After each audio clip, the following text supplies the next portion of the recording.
ফিলিস্তিন অবশ্যই মুক্ত হবে এমন স্লোগানে মুখর অস্ট্রেলিয়ার রাজপথ। রোববার ফিলিস্তিনের সমর্থনে বিক্ষোভে নামে হাজারো অস্ট্রেলিয়ান, ঢোল বাজিয়ে করেন শোভাযাত্রা। ব্যানার ও প্লাকার্ড হাতে বিক্ষোভে অংশ নেন সব বয়সী মানুষ। ফিলিস্তিন অ্যাকশন গ্রুপ জানায় দেশজুড়ে 40টি স্থানে বিক্ষোভ হয়।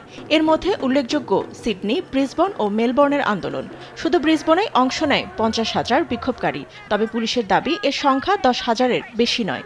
সিডনি ও মেলবোর্নে যুক্ত হয় আরও 2 লাখ মানুষ। তবে এ সংখ্যা নিশ্চিত করেনি পুলিশ।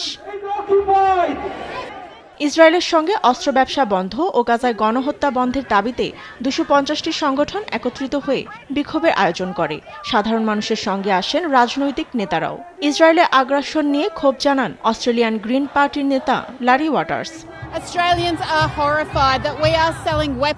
অস্ট্রেলিয়া ইসরায়েল সরকারের কাছে অস্ত্র বিক্রি করছে, যা এখনই বন্ধ করতে হবে। আমরা স্পষ্ট করে বলতে চাই, ইসরায়েলের ওপর নিষেধাজ্ঞা আরোপ করতে হবে। ইসরায়েলের সঙ্গে দ্বিমুখী অস্ত্র ব্যবসা বন্ধ হোক। গাজায় সব ধরনের সাহায্য পৌঁছে দিতে হবে। এত মানুষের সমাগম দেখে আমি মুগ্ধ।